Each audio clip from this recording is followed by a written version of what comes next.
इस कार्यक्रम के पुण्यार्चक हैं स्वर्गीय पंडित श्री रतनलाल जी बैनाड़ा की स्मृति में बैनाड़ा उद्योग लिमिटेड, आगरा।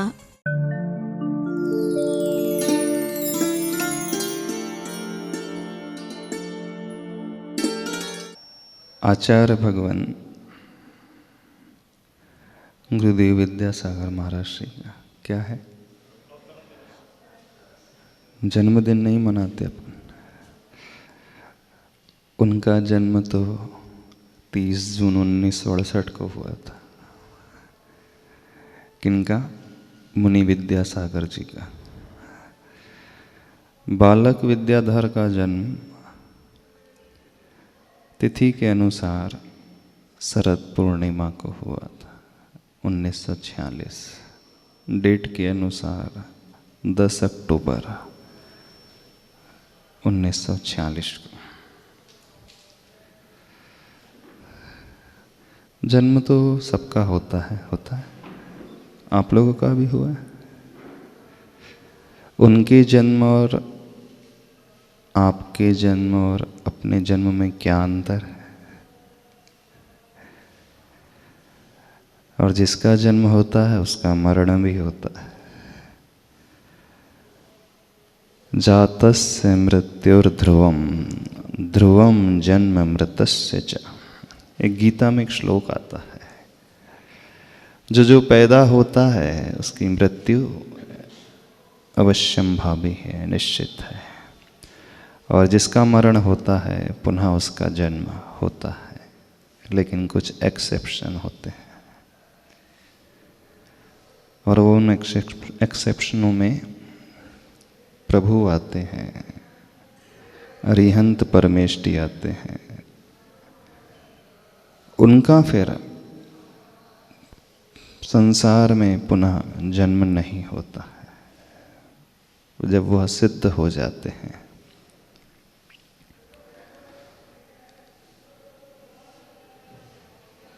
आज अपन थोड़े से आचार्य भगवान के जीवन को ही देखते हैं। क्या है उनके भीतर जो उन्हें महान बनाता है, इस बात को थोड़ा सा समझने की कोशिश करते हैं। व्यक्ति जन्म से नहीं महान होता है, व्यक्ति कर्मों से महान होता है। यदि जन्म से वे महान होते तो यहाँ पैदा नहीं होते, है ना। पंचम काल में उनका जन्म नहीं होता। ऐसे काल में जन्म होता जहाँ उत्तम सहनन होता, वज्रवशम नारा सहनन, उत्तम क्षेत्र मिलता, चतुर्थ आदि काल मिलता। उसी भाव से जो मोक्ष जा सकते थे, जहाँ तीर्थंकर भगवंतों का समागम मिलता, रिद्धिधारी मुनिराज का सानिध्य मिलता। लेकिन इस अवसर्पणी काल में, वह विहुंडा अवसर्पणी काल में, इस भरत क्षेत्र में जो जन्म लेते हैं वे मिथ्यात्व के साथ ही जन्म लेते हैं। लेकिन जन्म लेने के पश्चात व्यक्ति अपने साथ कुछ ऐसा कर सकता है जो उसे दुनिया से अलग ही स्टेज पर पहुंचा देता है, और जिन्हें हम महान कहते हैं। वे एक्स्ट्राऑर्डिनरी पर्सन हैं। जन्म से विशेषताओं को लेकर के नहीं, बल्कि धीरे धीरे उनकी विशेषताएं बढ़ती चली गई। कुछ क्वालिटीज़ हैं उनके भीतर जो उन्हें एक्स्ट्राऑर्डिनरी बनाती हैं। कौन सी क्वालिटी है आप लोगों को पता है?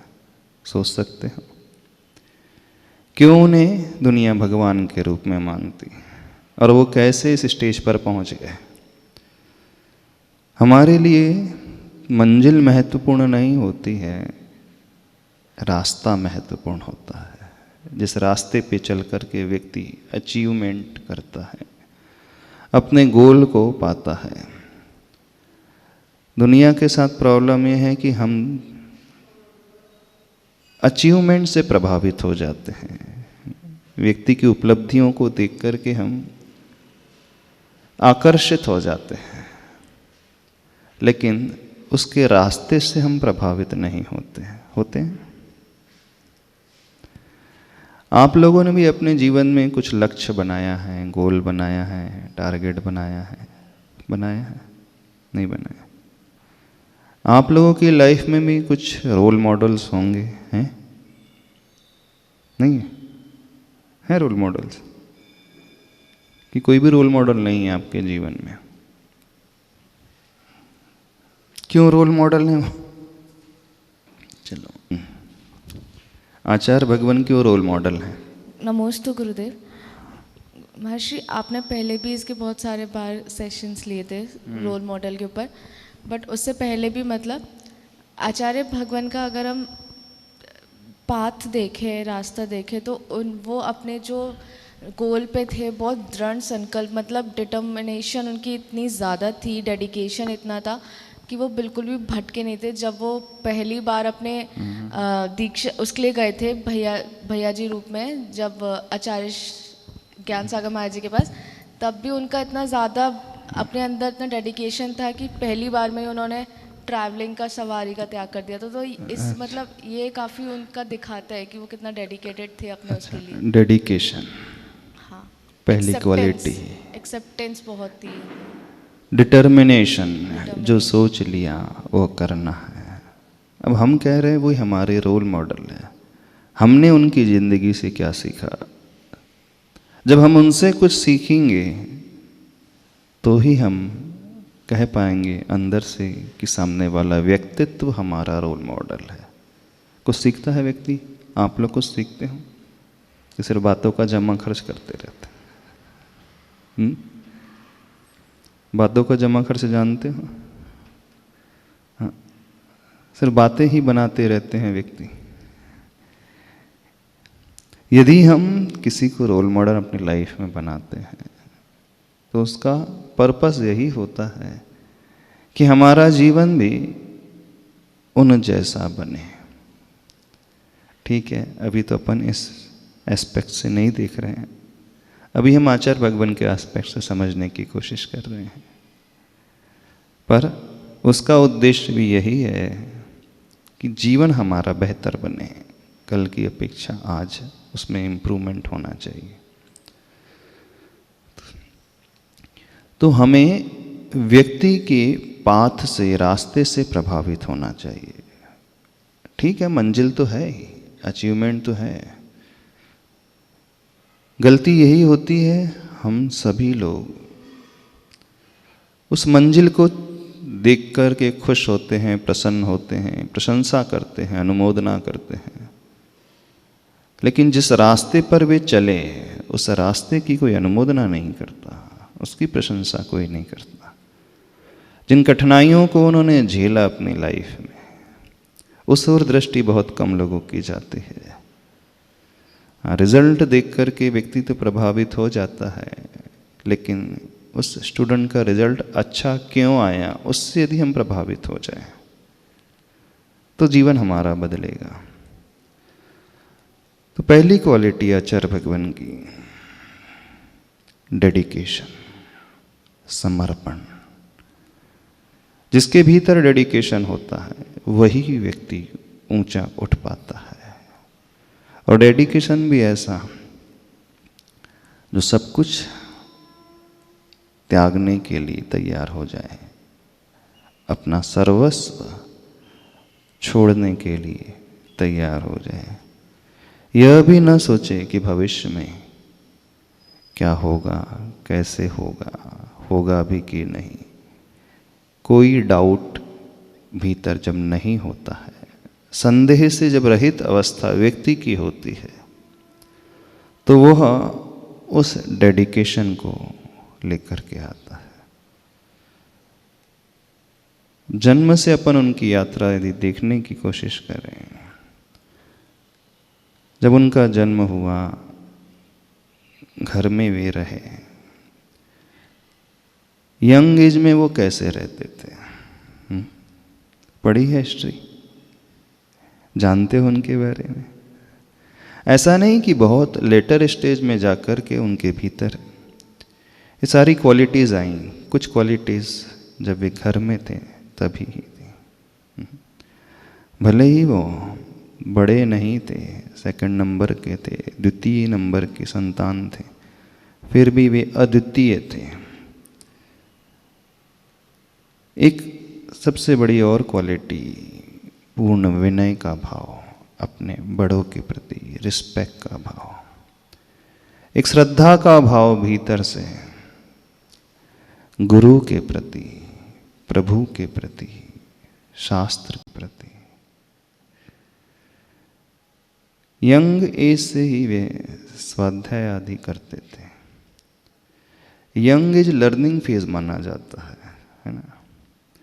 और उस एज में व्यक्ति जो कंठस्थ कर लेता है, याद कर लेता है, उसे जीवन भर उसके साथ बना रहता है। आप लोग भी कुछ याद करते हैं? आचार्य भगवान को शुरू में ही भक्तामर स्तोत्र, तत्वार सूत्र कंठस्थ हो गया था। उनकी मेमोरी बहुत शार्प थी। वैसे मेमोरी सबकी अच्छी होती है, पर उन्होंने अपनी मेमोरी का प्रॉपर यूटिलाइजेशन किया था, सही उपयोग किया था।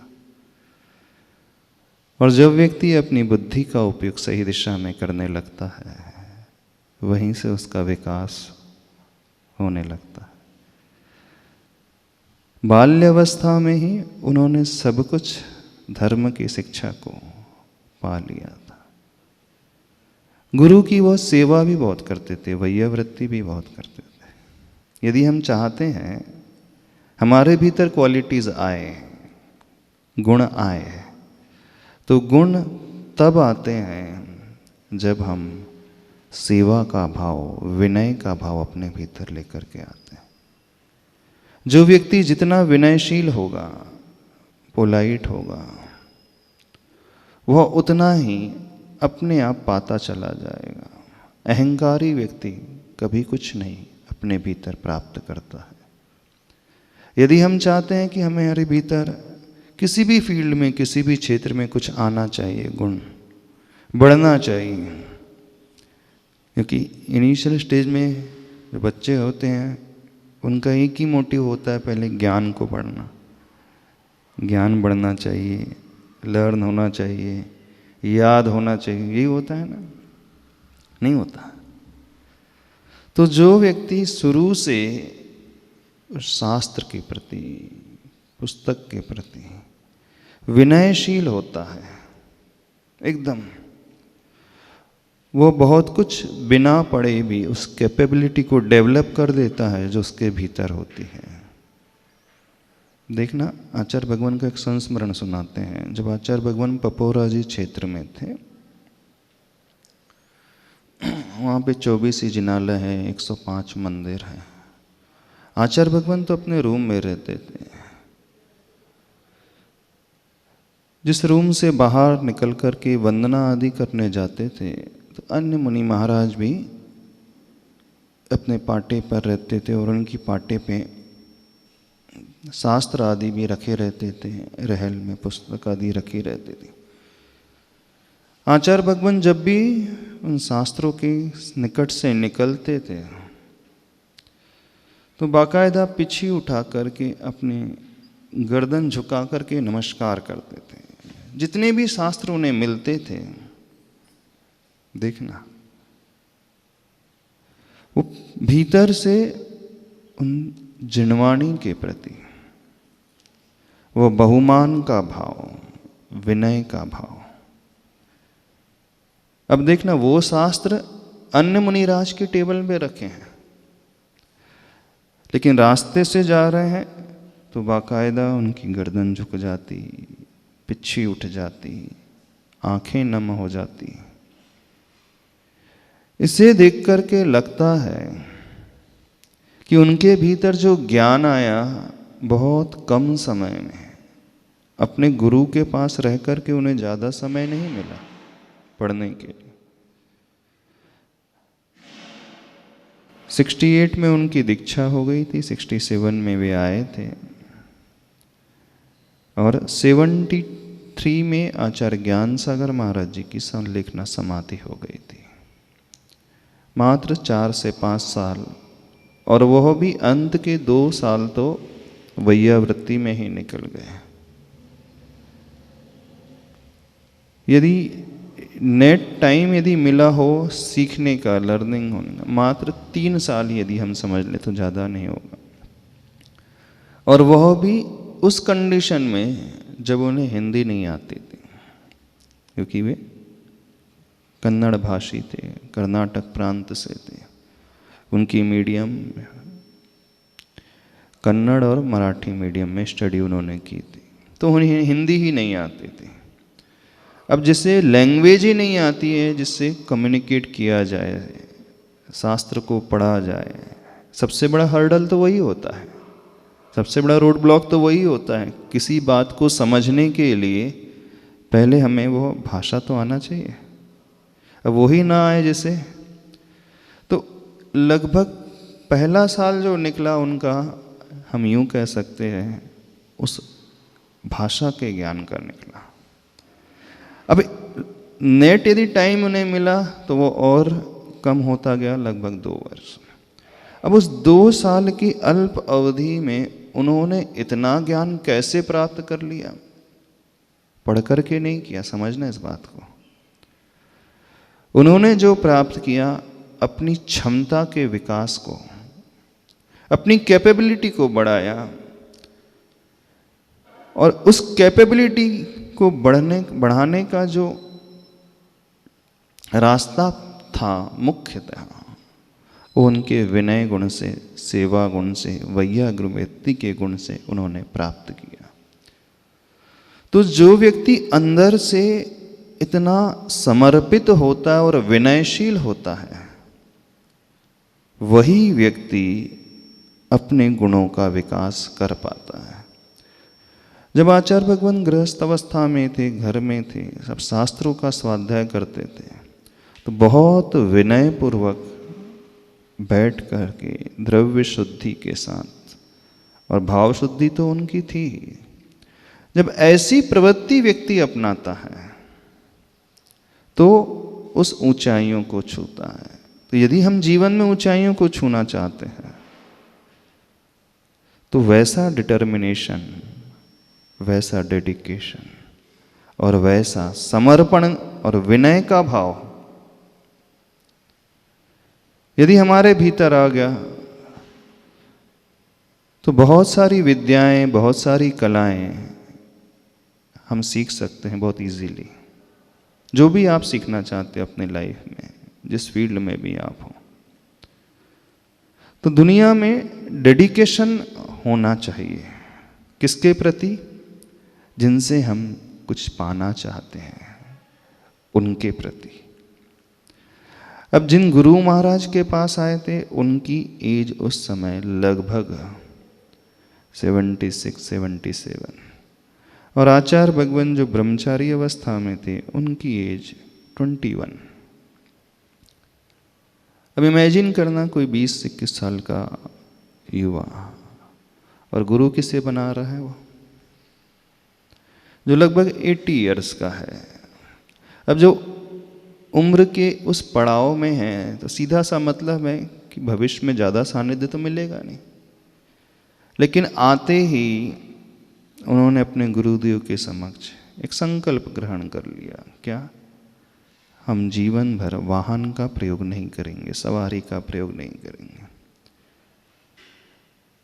यदि हम लोग होते तो हम बुद्धि लगाते, दिमाग लगाते। यदि हमने आज वाहन त्याग कर दिया, सवारी त्याग कर दिया, तो फ्यूचर कैसा होगा, है ना? गुरुदेव का सानिध्य ज़्यादा मिलना नहीं है, फिर भविष्य में हम क्या करेंगे, किसके पास जाएंगे, कौन हमें सिखाएगा? तरह तरह के प्रश्न और प्रश्न चिन्ह हम अपने दिमाग में खड़े कर लेते। करते कि नहीं? कर लेते। लेकिन आचार्य भगवान के मन में कोई डाउट नहीं पैदा हुआ। तुरंत उन्होंने, जब उनसे उनके गुरु महाराज ने पूछा कि बहुत सारे ऐसे विद्याधर आते हैं, विद्या लेकर के उड़ जाते हैं, क्योंकि वे अपने गुरु महाराज के पास विद्या का अध्ययन करने ही आए थे। पूरा प्रसंग तो पढ़ लेना, अभी हमारे पास समय नहीं, हम इतना नहीं बताएंगे। कैसे किन परिस्थितियों में वे आए थे पता है नहीं? जब साउथ से यहाँ आए थे, 7 प्रतिमा को लेकर के आए थे, 2 दिन का निर्जल उपवास हो गया था यात्रा में, गर्मी का वह समय था, फिर भी ये भावना नहीं आई कि मुझे कुछ मिल जाए। एक क्वालिटी, कष्ट सहिष्णु, जो सहन करने का आदि होता है, प्रतिकूलताओं को झेलने की प्रवृत्ति जिसकी होती है, नेचर होता है, वही व्यक्ति उतना निखार अपने भीतर लेकर के आता है। अपन सब कैसे हैं? अनुकूलताओं को खोज करने वाले। देखना, प्रतिकूलताएं मिलने पर भी मन में कोई विकल्प जिसे नहीं आता, यानी जो समता से कष्टों को झेलने की ताकत रखता है, सहन करता है, जीवन में जब जब प्रतिकूलताएं आती हैं वह उनका स्वागत करता है, अच्छा मानता है, तो वो व्यक्ति उतना ही निखरता है। यदि हमारे जीवन में कठिनाई आने लगे तो क्या होता है? आप लोग प्रसन्न होते हो, दुखी हो जाते हो? उसे कौन से वे से ग्रहण करते हो? शिकायत करते हुए एक्सेप्ट करते हो कि बड़े प्रसन्न खुश होकर के ये मेरी लाइफ का बहुत अच्छा मोड़ है, इस मोड़ पे आकर के मुझे बहुत कुछ सीखने मिलेगा, आगे बढ़ने के लिए एक मौका है। क्योंकि निखार, पवित्रता, शुद्धता तभी आती है ना जब वह सोना भट्टी में जलाया जाता है। जब तक तपाया नहीं जाएगा सोना, तब तक वह शुद्ध तो होगा ही नहीं।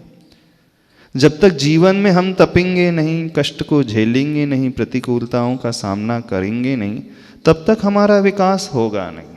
हम सुनते हैं अकेले हैं, लेकिन आचार्य भगवान उसे करते हैं। तो वहीं से उनकी यात्रा शुरू हो गई थी। एक तो बाहर की यात्रा, जो जर्नी थी दक्षिण से अजमेर तक की जर्नी, राजस्थान की जर्नी ट्रेन की, और एक भीतर की यात्रा, मन के विकास की यात्रा, कष्टों को समता से झेलने की यात्रा। लगभग 70 घंटे का टाइम हो गया होगा, गैप हो गया होगा। उन्हें ना आहार मिला, ना पानी मिला, कुछ भी नहीं मिला, लेकिन मन में कोई शिकायत का भाव नहीं, कोई यह विकल्प नहीं कि पहले भोजन आदि मिल जाए। तो वह अपने संकल्प के प्रति दृढ़ता से डटे रहे और कष्टों को बड़ी आसानी से समता से झेलते रहे। तो जो व्यक्ति कष्टों को झेलने का आदि, प्रतिकूलताओं को झेलने का आदि होता है, वही व्यक्ति ऊंचाइयों को छूता है। एक हो गया डेडिकेशन। मात्र डेडिकेशन से हमारा काम नहीं चलेगा, समर्पण से हम जीवन की ऊंचाइयों को नहीं छूएंगे। कि जब हम डेडिकेशन की बात करते हैं तो उस समय हमारी परीक्षा भी होगी। समर्पण की अवश्य परीक्षा होती है, और परीक्षा में बाधाएं बहुत सारी आएंगी। वही बाधाएं, वही प्रतिकूलताएं वह व्यक्ति सहन कर सकता है जो कष्ट सहिष्णु होता है और पूर्ण निर्भय होता है, निःशंकित निःसंदेह होता है अपने बड़ों के प्रति। जैसे आचार्य भगवान थे, उनके मन में यह प्रश्न नहीं जागा कि फ्यूचर कैसा होगा, मेरे गुरु का सानिध्य मुझे कितने दिन मिलेगा, 80 साल की उम्र के पश्चात कौन व्यक्ति कितना समय दे पाएगा। उनके मन में यह भी प्रश्न नहीं जागा कि सबसे बड़ी ज्ञानी तो हैं, लेकिन जब सानिध्य ही नहीं मिलेगा तो मुझे ज्ञान कौन देगा। देखना, कौन सिखाएगा, क्योंकि वियोग होने के पश्चात तो कोई सिखाई नहीं। इतना होते हुए भी बस उनका वह समर्पण, कष्ट सह झेलने की आदत और पूर्ण निःशंकित निर्भय होकर के जो भाव पैदा हुआ,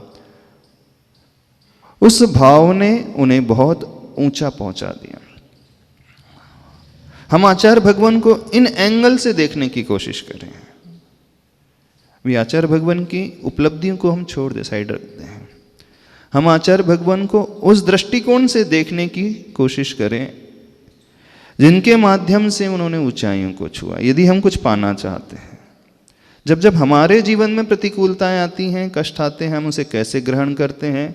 जब जब समर्पण की बात आती है, डेडिकेशन की बात आती है, तब हमारे मन में कुछ प्रश्न चिन्ह खड़े हो जाते हैं, नहीं हो जाते? हम एक डर के भाव से भर उठते हैं, भय पैदा हो जाता है, कल कौन हमारा साथ देगा भी कि नहीं। यानी जहाँ ये भय आ जाता है, व्यक्ति वहीं पीछे हटने लगता है। लेकिन आचार्य भगवान की एक क्वालिटी, पूर्ण निर्भय वो रहे, निशंकित रहे, और यह निशंकित की भावना उन्हें बहुत जीवन में ऊपर लेकर के गई। समझ में आ रही बात? नहीं समझ में आ रही? अपने साथ कैसा होता है? डर जाते हैं, क्वेश्चन खड़े होने लगते हैं, प्रश्न चिन्ह खड़े होने लगते हैं, और जहाँ प्रश्न खड़े हो गए, व्यक्ति का समर्पण भी जो है डावाडोल होने लगता है। और जब जब कष्टों की बात आती है, हम अनुकूलताओं की खोज करते हैं कि नहीं?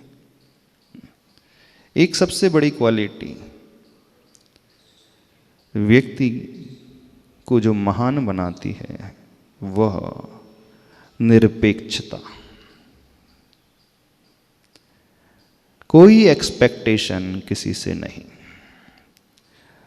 लेकिन ड्यूटी पूरी परफॉर्म कर रहे हैं, कर्तव्य का पालन पूर्ण शुद्धता से, पूर्ण समर्पण से। लेकिन हम जो कर रहे हैं उसके बदले में हमें क्या मिलेगा फ्यूचर में? तो जो निरपेक्ष होता है वही व्यक्ति निष्प्रह बनता है। समझ में आ रहा है? 2 वर्ड्स है यहाँ पे। एक क्या है? निरपेक्ष। निरपेक्ष का मतलब अपेक्षाओं से रहित होना, एक्सपेक्टेशन ही नहीं करना। अब जिसके भीतर एक्सपेक्टेशन नहीं होती हैं, वही व्यक्ति निष्प्रह होता है। निष्प्रह का अर्थ इच्छाओं से ऊपर उठ जाना, डिजायर्स को जो जीत लेता है। अब डिजायर्स को हम कैसे जीते? क्योंकि सारी परेशानी जो पैदा होती हैं मन में उठने वाली इच्छाओं से। थोड़ी सी गहरी बात कर रहे हैं आज, समझना, क्योंकि गहरे व्यक्तित्व की अपन बातें कर रहे हैं, आचार्य भगवान की बातें कर रहे हैं। अब हमारे साथ क्या होता है, हम छोटी छोटी बातों में अपेक्षाएं लेकर के चलते हैं, नहीं चलते? मैं इतना कर रहा हूँ तो मुझे ये मिलना चाहिए, उसकी सेवा कर रहा हूँ तो इसकी सेवा का फल मुझे ये प्राप्त होना चाहिए। होता है कि नहीं? आदान प्रदान की बात होती है, तो जहाँ आदान प्रदान की बात हो गई वहाँ पे व्यापार हो गया, बनियागिरी हो गई।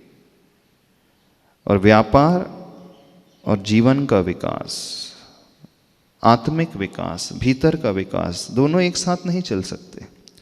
तो ये ऊंचाइयों को छूने के लिए व्यक्ति को निरपेक्ष होना चाहिए। और आचार्य भगवान की सबसे बड़ी क्वालिटी निरपेक्षता की क्वालिटी। नहीं समझ में आ रही बातें?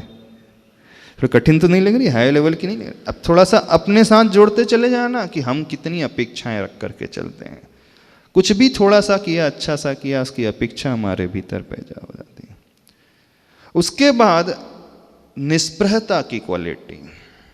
निष्प्रह का अर्थ होता है इच्छाएं, और जो निष्प्रह हो जाता है, जिसने इच्छाओं को जीत लिया। तो मोक्ष का सुख कैसा होता है जानते हो? जो मोक्ष में भगवान होते हैं वो सुखी क्यों होते हैं? क्योंकि उनके भीतर कोई इच्छा ही नहीं है। जो मिला सो है, अच्छा है, ठीक है, कोई भावना नहीं। यानी हर हाल में वो समता से रहते हैं। समता वर्ड सुना है नहीं? इक्वेनिमिटी, राग और द्वेष से ऊपर उठना, पक्षपात से रहित होना। ये वर्ड सुने हैं आप लोगों ने? नहीं सुने? सुने हैं? समता से मतलब हर सिचुएशन को साम्य भाव से एक्सेप्ट कर लेना, किसी से कोई विकल्प नहीं, किसी के प्रति कोई शिकायत का भाव नहीं। उसने हमारे साथ बुरा कर दिया, उसने हमें से अच्छे से ट्रीट नहीं किया, वो अच्छे से व्यवहार नहीं करता है। यहाँ तो सब विषमता की बात आ गई। क्योंकि मोक्ष मार्ग में सबसे बड़ी साधना जो होती है वह समता की साधना होती है। समता की साधना से मतलब है अरि मित्र महल मसान कंचन कांच निंदन थति करन अर्घावतारण असी प्रहारण में सदा समता धरण। अरि मतलब कोई शत्रु हो अथवा मित्र हो, दोनों में कोई अंतर नहीं। शमशान घाट हो अथवा महल हो, दोनों को जो एक जैसा देखते हैं। कोई पूजा कर रहा है, आरती उतार रहा है अथवा कोई गाली दे रहा है, दोनों में एक जैसा भाव। सुख मिल रहा है, दुख मिल रहा है, कोई अंदर से फूलना नहीं और अंदर से कूलना नहीं। जीवन हो अथवा मरण हो, कोई अंतर नहीं। हर हाल में जो एक जैसे ही रहते हैं, वो कहलाती है समता की साधना। और समता की साधना आती है निष्प्रहता से, और निष्प्रहता पैदा होती है निरपेक्षता से। तो सारी जो विषमता की जड़ है वो है अपेक्षाएं। अब समझना कैसी वो चेन चल रही है। कॉज इफेक्ट रिलेशनशिप सुना है, कारण और कार्य। तो जो अंतिम लक्ष्य है वो मोक्ष है, उसकी प्राप्ति होती है समता से, समता की प्राप्ति होती है निष्प्रहता से, और निष्प्रहता की प्राप्ति होती है निरपेक्षता से। तो साधना कैसी होती है? साधना जो व्यक्ति एक्सपेक्टेशन को जीत लेता है वही दुनिया में सबसे सुखी बनेगा। अब समझना, सबके जीवन में दुख क्यों आते हैं, परेशानी क्यों आती हैं, टेंशन क्यों क्रिएट होता है? हमारी वो अपेक्षाएं जो हैं, एक्सपेक्टेशन जो हैं फुलफिल नहीं होती हैं, उसके अनुसार वो कार्य नहीं करता है कलीग आपका, तो दिमाग खराब होने लगता है ना। भाई बहन है, फैमिली में जितना मिलना चाहिए हमें, हमारी अपेक्षाएं थी उससे कम मिलता है तो टेंशन होने लगता है। होता है कि नहीं सबको? और जिसने इस एक्सपेक्टेशन को जीत लिया वो सबसे सुखी बनने के रास्ते पर चलने लगा। अभी जिस साधना की हम बात कर रहे हैं, अभी बाहर की साधना की बात नहीं कर रहे हैं आचार्य की। बाहर की साधना तो त्याग वाली है, तपस्या वाली है, आहार पानी का त्याग है, रसों का त्याग है, उपवास है, एकासन है। बाहर के जो तप हैं, काय उत्सर्ग आदि हैं, ये सब ध्यान आदि खड़े होकर के तपस्या करना, ये सब बाहर की साधना। अभी हम उसकी बात नहीं कर रहे हैं, ये भी बहुत आवश्यक है, लेकिन उससे भी ज़्यादा इम्पोर्टेंट जो होता है वो अंतरंग की साधना। और अंतरंग की साधना व्यक्ति को, व्यक्तित्व को महान बनाती है। अंतरंग मतलब हमारे परिणाम, हमारी फीलिंग्स, हमारे मन में उठने वाले भाव, और सारा खेल उसी का है। तो आचार्य भगवान ने जिन ऊंचाइयों को छुआ है, जो यात्रा अपन समझने की कोशिश कर रहे हैं इन शॉर्ट ब्रीफ में, जब वो घर में थे तभी उनके भीतर वो समर्पण का भाव, तभी से उनके भीतर वो विनय का भाव, तभी से उनके भीतर कष्ट झेलने का भाव, कष्ट सहन करने का भाव। जब वो ब्रह्मचारी अवस्था में थे, उन्हें बिच्छू ने काट लिया, फिर भी उस दर्द को वो सहन करते रहे, घंटों तक किसी से कुछ कहा नहीं। जब बाद में लोगों को पता चला बिच्छू को ने काट लिया है तो डॉक्टर को बुलाया गया, इलाज कराया गया, लेकिन फिर भी उन्होंने कोई शिकायत। जब पूछा गया, गुरु महाराज ने उनसे पूछा, कहा क्यों नहीं? बोले मोक्ष मार्ग में जब बढ़ना है तो वहाँ कष्ट तो झेलने ही होंगे। अब कष्ट झेलना है तो अभी से क्यों ना उसकी प्रैक्टिस की जाए, अभ्यास किया जाए। अपने साथ क्या होता है, अपने को थोड़ा सा कुछ भी मच्छर काट ले तो अपन चिल्लाने लगते हैं, है ना। बिच्छू का नाम सुनते ही डरने लगे, नहीं सुन। अब आचार्य भगवान की प्रवृत्ति देखना, उन्होंने इन कष्टों को झेला और शांति से सहन किया, और किसी से कोई कहा भी नहीं किसका इलाज कर ले, यानी इतने वे कष्ट सहिष्णु थे। तो ऐसा जो कष्ट सहिष्णु होता है वही व्यक्ति अपने भीतर धीरे धीरे निखार लेकर के आता है। तो इन क्वालिटीज, अभी बहुत सारी क्वालिटीज आज तो टाइम, तो यदि हम चाहते हैं कुछ अच्छा पाना, तो जो भी हम प्रतिदिन सीख रहे हैं उसको अपने भीतर उतारना। तो बाहर से भी उतारना, भीतर से भी उतारना, अपने बुद्धि में भी उतारना, हृदय में भी उतारना।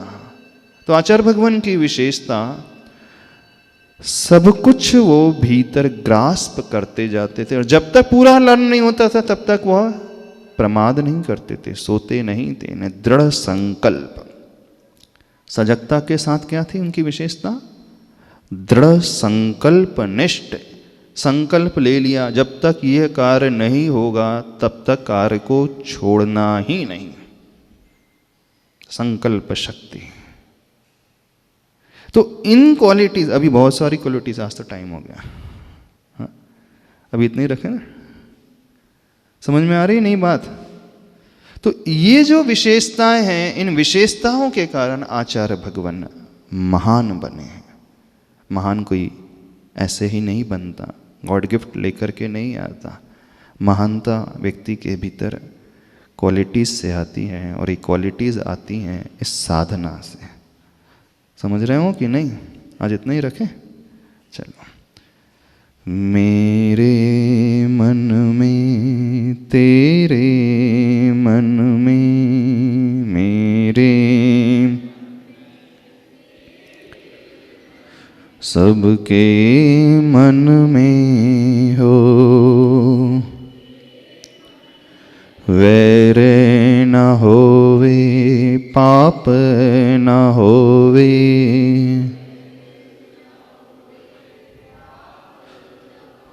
भाव क्षमा के हो, मेरा मंगल तेरा मंगल, सबका मंगल हो, मेरा उत्तम तेरा उत्तम, सबका उत्तम हो। प्रभु के चरणा, गुरु के चरणा, प्रभु के चरणा, सबको शरणा हो। तन निरोगी मन हो निर्मल, तन निरोगी बोधि समाधि हो, दुखियारा कोई होवे, दुखियारा मन ज्योतिर्मय हो। ओम अरहं परम शांति, ओम अरहं परम शांति, ओम अरहं परम शांति। बोले संत श्रोमणी आचार्य भगवान गुरुदेव श्री विद्यासागर जी महाराज की।